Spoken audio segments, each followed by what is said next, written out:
Boker Tov, mes chers amis, on va continuer avec quelques réflexions sur le livre de Ruth, Megillat Ruth, et surtout les raisons pour lesquelles les Chachamim ont fixé la lecture de ce livre donc à Shavuot.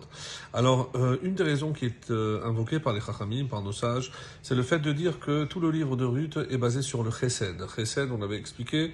Pourquoi? Parce que la Torah, elle commence par un acte de chesed, elle se termine par un acte de chesed. C'est lorsque Hachem a recouvert Adam et Chava avec des tuniques, donc il a fait un geste pour prouver que non seulement il avait pardonné Adam et Chava pour leur comportement, mais il a recouvert cette nudité.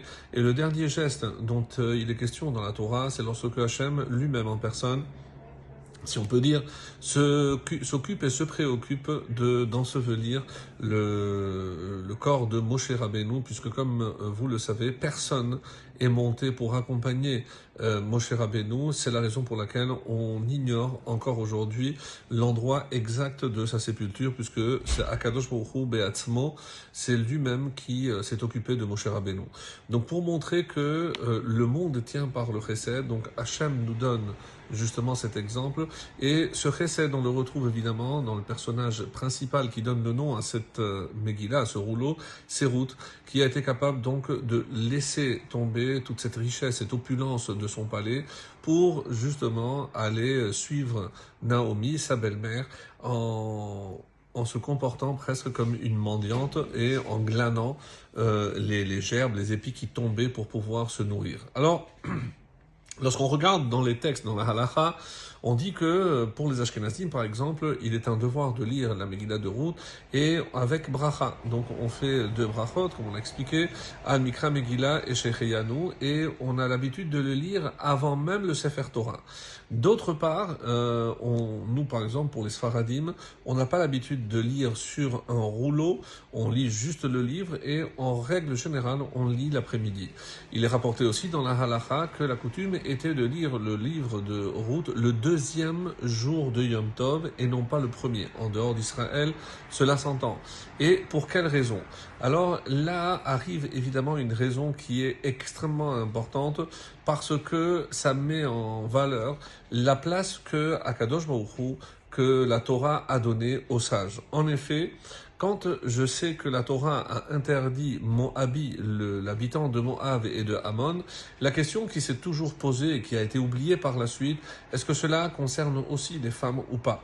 Et donc c'est la tradition orale, autrement dit c'est l'enseignement oral des sages qui dit non, la Torah, et c'est une exception puisque lorsqu'on parle d'un mamzer, donc un enfant qui est né alors que la femme était encore mariée avec son premier mari, donc un enfant adultérin, donc forcément il n'y a pas de distinction qu'il soit mâle ou femelle, cela s'entend.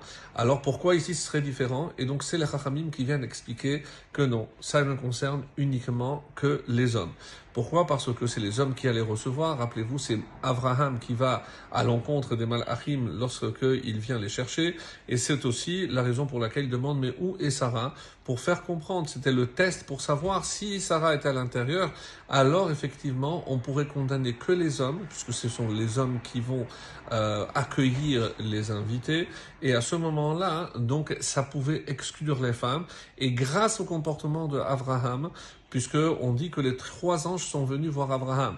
Mais s'il y en a un pour le guérir et l'autre pour annoncer la bonne nouvelle, Raphaël et Gabriel, qu'est-ce que Michaël faisait là?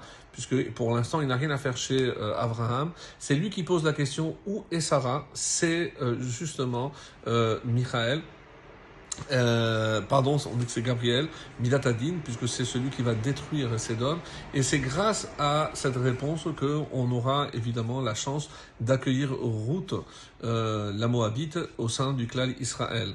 Alors, justement, pour nous montrer l'importance et la place, la force des Chachamim qui peuvent décider, malgré ce qui est écrit dans la Torah, à savoir que l'habitant de Moab, ils disent non, ça ne concerne que les hommes et non pas les femmes. Donc ils ont validé l'accueil de Ruth au sein du peuple juif, ils ont validé le mariage de Ruth avec Moab et la naissance, évidemment, de Oved, de Ishaï et de David et du futur Mashiach, si Dieu veut. Et maintenant, on comprend pourquoi la halacha dit qu'il faut lire le livre de Ruth le deuxième jour de Yom Tov, et c'est comme ça qu'on l'explique, parce que qu'est-ce que c'est le deuxième jour de Yom Tov? C'est une takanat aussi des Chachamim. Puisque d'après la Torah, Shavuot, c'est un seul jour comme nous faisons ici en Eretz Israël. Alors, vu que ce deuxième jour a été rajouté par les Chachamim, alors évidemment, il convient de lire ce texte qui met en valeur, en relief, la force des Chachamim, le jour justement qui a été fixé par eux-mêmes, c'est-à-dire le deuxième jour de Yom Tov. Donc finalement, tout tourne autour de la force des Chachamim, et c'est ça le message du livre de Ruth, c'est que grâce à la place que Hachem a donnée aux Chachamim, eh ben, on a pu accueillir Ruth, on a pu accueillir David, et on accueillera, je l'espère très très vite, le descendant Mashiach ben David, Bekarov Mamash, très très vite. Amen Ken Yiratzon.